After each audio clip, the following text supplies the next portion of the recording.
Sales representatives union Ganjam जिला committee द्वारा राज्य स्तरीय ट्रेड यूनियन कर्मशाला स्थानीय शहीद लक्ष्मण नायक कम्युनिटी हॉल ठारे होईछि।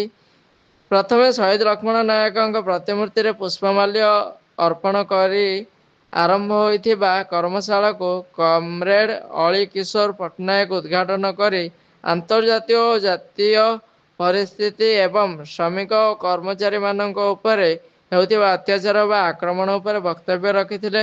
मुख्य वक्ता भावे एफएमआरएआई रो संपादक कमरेड सागर चक्रवर्ती श्रम आईन रो संशोधन और ता फलाफल जहा श्रम विरोधी एवं पूंजीपति सपक्षवादी उपरे आलोचना करथिले एवं राज्य साधारण संपादक कमरेड सत्यव्रत महापात्र द्वितीय वक्ता भावे संगठन तार गठन प्रक्रिया एवं नूतन नेतृत्व किभली भावरे तैयारी करा जिवो से परिप्रेक्षी रे आलोचना करथिले।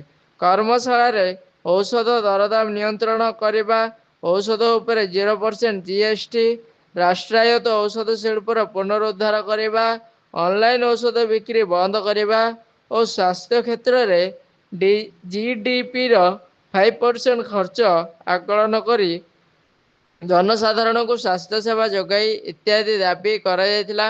अन्य मानक मध्यरे नरसिंह ब्रह्मा, ईश्वर राव और ए भवानी पात्र, अजित पात्र, मधु बेहेरा सह ब्रह्मपुर प्राय 200 साथी सह कटक, भुवनेश्वर, जयपुर, रायगड़ा प्राय 30 जन साथी कर्मशाला योगदान करथिले।